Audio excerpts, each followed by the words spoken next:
ninaye mgeni wangu kama atakavyojitambulisha majina yake, lakini kwa ufupi ni kwamba huyu mgeni anatoka EWURA CCC. Sasa anatuelezea kwa ufupi kwamba EWURA CCC ni nini na lengo la kuja hapa ni kitu gani. Mimi ni Livinus Karoli, ambatana nami kwanza mwanzo hadi mwisho, lakini nyuma ya kamera anayefanya tuwe hivi ni Mr. J Jackson Kasabira, kwa kisha kwamba mambo yanakuwa bomba, mambo yanakuwa safi na unapata vitu quality kabisa. Naam. Ngeni, habari za sasa? Nzuri. Karibu sana. Asante. Yes, kwa mtazamaji anayekutazama anatamani kufahamu majina yako kwanza, unaitwa nani? Lakini pia tumeshakutambulisha wewe unatoka EWURA CCC. Sasa utatueleza kwa ufupi kidogo. Karibu. Asante sana. Kama ambavyo umekwisha nitambulisha, kwa majina naitwa Ana Doris Komba. Ni afisa mwandamizi huduma kwa wateja kutoka taasisi ya EWURA CCC mkoa wa Kagera. Ndio. Afisa mwandamizi. Ndio. Tukizungumzia hapo, uandamizi na kwa vipi? Ni cheo. Okay. Ni cheo tu, ni afisa mwandamizi. Ndio. Kwa tuseme afisa mwandamizi ni yule mtu ambaye amebobea, ni mbobezi.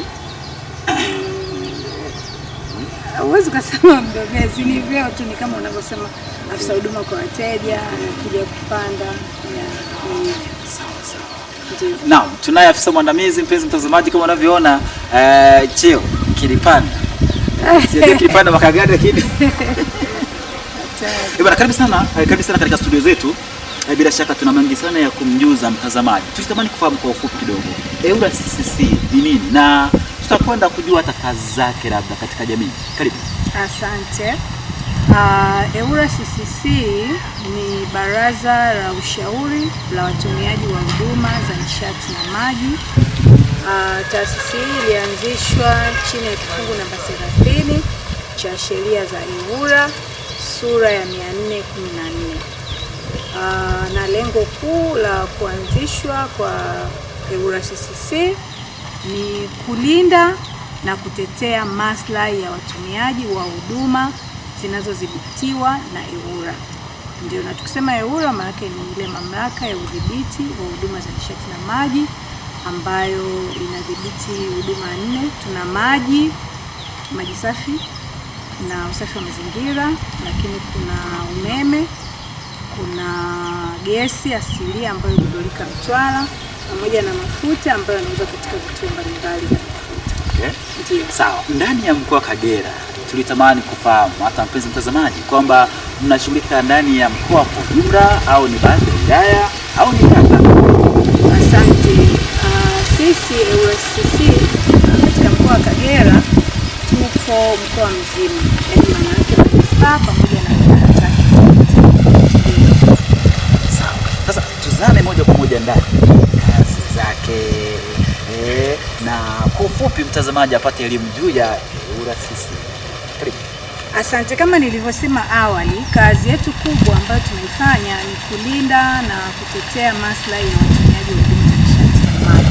Lakini ukizungumzia hiyo kulinda na kutetea maslahi ya watumiaji wa huduma za nishati na maji, tunasema ni dhana pana, yaani ni kubwa sana. Kwa hiyo kwenye mchanganuo wake au njia mbalimbali ambazo tunatumia katika kutekeleza hayo majukumu yetu, mojawapo inahusiana na kuwakilisha watumiaji katika kutunga sheria au katika mabadiliko ya sheria au sera. Kwa sababu kwa mfano EWURA huwa wanafanya mabadiliko ya sheria zao au sera zao katika hizo huduma taji ambazo tumezisema za maji na nishati. Kwa hiyo au serikali wakati mwingine inafanya maboresho. Kwa sisi kama wawakilishi wa watumiaji huwa tunapewa nafasi ya kupitia taarifa hizo na kuweza kutoa maoni kwa upande wa watumiaji. Lakini pia tunashiriki kutoa maoni katika upande wa bei za hizi bidhaa tunazozitaja. Kwa mfano kama upande wa maji, sheria inasema kila baada ya miaka 3 zile kanuni wana uwezo wa kuomba kubadilisha bei zao, kufanya marekebisho ya bei.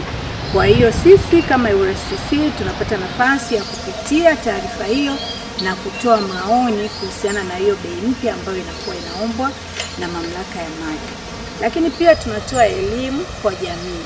Kwanza waweze kufahamu kuna taasisi kama hii ambayo inawatetea watumiaji. Lakini pia katika hizi huduma za nishati na maji kuna vitu vingi ambavyo watumiaji wanapaswa kuvijua.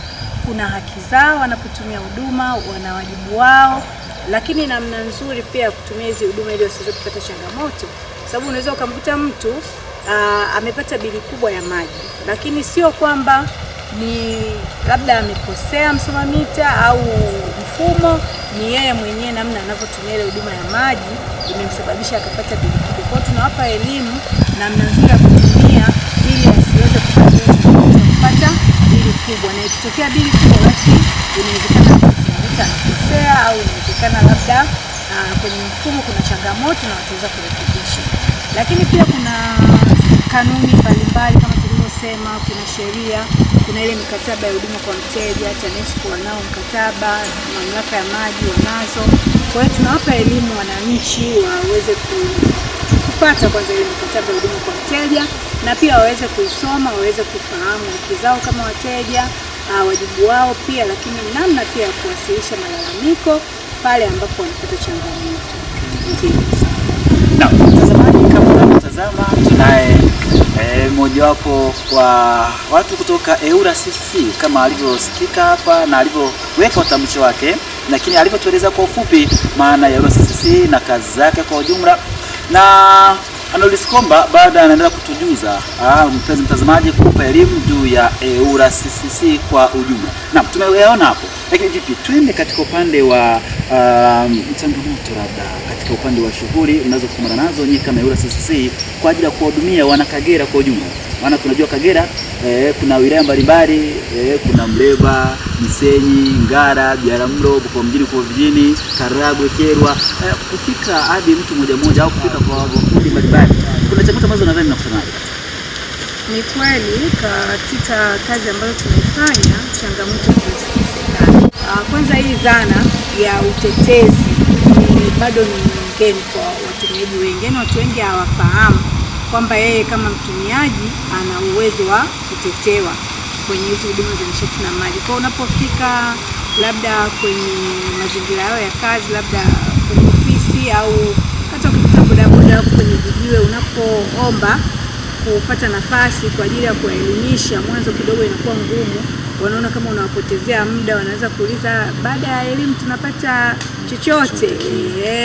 Unaambia hapana. Kwa kama wanakuwa wanaona sasa mbona hii haina faida yetu. Lakini unapokupa nafasi, ukawapa elimu, ukaongea nao, wanaona kumbe ni kitu kizuri, tulikuwa hatujui. Kwa hiyo baadaye wanachukua in a very positive way, lakini mwanzo wanakuwa kidogo ngumu. Lakini kitu kingine pia, watu wengine wanakuwa wameshakata tamaa. Inawezekana alipata lalamiko na alienda kwa mtoa huduma, alikuweza kufanyiwa kazi na akaona tu bora aliache. Kwa hiyo anapofika hapo tunamwambia kwamba unaweza kupata haki yako kama una lalamiko, hatua ni 1, 2, 3. Mwanzo wanakuwa hawaamini kwamba kama taasisi zote za serikali mnawezaje kufanya kazi hivyo pamoja na tatizo likaisha. Kwa hiyo unapompa elimu, ukamwelekeza, basi mwisho wa siku hizo changamoto zinaisha na mtumiaji anaweza kusaidia. Vipi kuhusu malalamiko ya watu mara hali ya maji yanakata huko mtaani kwetu, umeme unakata, unakubaliana nazo vipi na mnakabiliana na vipi hizo? Ni changamoto gani? Ndio, ni kweli ambacho umesema ni moja ya changamoto ambazo tunapokea katika ofisi yetu, hasa kwenye upatikanaji wa huduma. Mteja anaweza kusema nina siku 2 sijapata huduma ya maji au hatuna huduma ya umeme. Kuna kitu kinaitwa haki za watumiaji au haki ya mtumiaji, tujazifikia hizo. Moja ya haki ya mtumiaji ni kupata taarifa juu ya huduma anayoitumia. Kwa kama mfano mamlaka ya maji wanasitisha huduma ya maji kwenye mtaa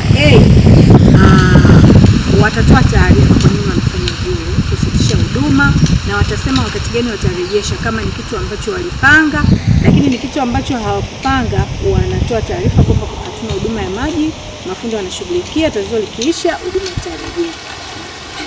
Inakuwa utaratibu. Lakini bahati mbaya wateja wengi wanakuwa hawana hizo taarifa kama huduma itakuwa haipo. Kuna wajibu wa mteja kutoa taarifa, kuna haki ya kupata na kuna wajibu wa kutoa. Kwa hiyo inawezekana hilo eneo mamlaka ya maji hawajasitisha huduma ya maji, lakini inawezekana, sijua miundombinu inatembea umbali mrefu. Inawezekana kuna sehemu, kuna shamba, labda mtu alikuwa analima akapasua bomba, au kuna ujenzi unaendelea barabara, mabomba yakakatwa. Mtu wa huduma wakati mwingine anakuwa hajapewa taarifa au hajui chochote. Kwa hiyo anajua wateja wake wanapata huduma ya maji, kumbe wateja wamekaa siku mbili hawana huduma ya maji. Kwa hiyo tunawajibika kutoa taarifa.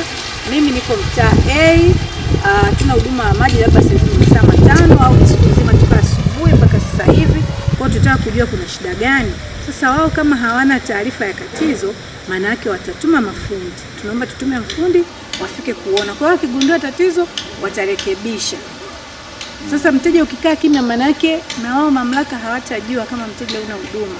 Kwa hiyo ni mara zote lazima utoe taarifa, ili sasa kama inajulikana watakupa taarifa. Kwa hiyo tuna changamoto, muda fulani huduma itarejea. Upande wa gesi ya kupikia majumbani ambayo ni LPG, kwanza tunashauri mtumiaji anapoenda kununua kwa wakala apime mtungi ili aweze kujua kama amepata kile ambacho amekilipia, ni thamani ya pesa yake aliyoitoa inaendana na kile alicholipia. Kama mtungi ni kilo 15, basi tuone pale kwenye mzani inasoma kama ni kilo 29 point kadhaa au kama ni kilo 30.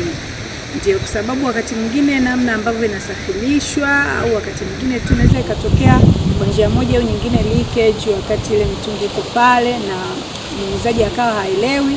Kwa hiyo ukawa umepungua na wewe ukaununua ukaamini kwamba uko sawa, unafika nyumbani baada ya muda umeisha, kidogo inakuwa si sawa. Lakini pia tunasema udai risiti, kwa sababu risiti ni muhimu. Utakapopata changamoto, unapoenda EWURA kwa ajili ya kulalamika, watahitaji risiti kuonyesha uthibitisho ulinunua hiyo gesi katika kwa huyo wakala na kiasi cha thamani ya pesa ambayo uliitoa kununua. Na wengi tunasafirisha kwa vyombo vya moto, inawezekana ikawa pikipiki, inawezekana ikawa gari. Kwa hiyo mara nyingi kunakuwa na mtikisiko. Kwa hiyo inapofika nyumbani, tunashauri ile gesi itulie kidogo kama dakika 20 au nusu saa, ndipo ambapo uanze kuitumia. Lakini uhifadhi wake tunashauri uhifadhi sehemu ambayo haina msongamano wa vitu, hewa safi inaingia vizuri ndani, lakini juu ya paa hamna kitu ambacho kinaweza kudondokea, na mtungi tunashauri usiulaze. Kama ulivyonunua kwa wakala umesimama, basi na unapofika nyumbani uwe hivyo, usilaze, inaweza kusababisha madhara. Lakini pia wakati wa kutumia tunashauri usiwe na simu wakati unapika pale, sababu inawezekana mwingiliano ikaleta shida. Lakini gesi inapovuja ndani, tunashauri ufungue milango na madirisha ili hewa iweze kutoka, na unaweza kutoa mtungi nje, irejesha, unaweza ukamuita fundi kwa ajili ya kuja kurekebisha. Lakini kama ni usiku, tunashauri usiwashe taa inayotumia umeme. Kama uliwasha, kama ilizima basi kama uliwasha usizime, kama ulizima usiwashe, sababu kuna mwingiliano mkubwa. Wakati mwingine hii moto umeme inawezekana ikawa ina changamoto, haijakaguliwa muda mrefu, kuna sehemu labda kuna luzi au kuna waya huko wazi, na sasa unaleta cheche. Wakati mwingine ile kitendo cha kuwasha au kuzima kinaweza kikareact ikasababisha zile cheche, na kama kuna ile gesi ndani, ile hewa imesambaa, maana yake cheche itakuwa kama chanzo cha kujia. Wakati wote inapatikana, unaweza ukatumia message nasi tutaweza kusaidia. Ni 0758829400. Ofisi zetu zinapatikana jengo la NSSF, tuko ghorofa ya 2. Kwa tunawakaribisha sana.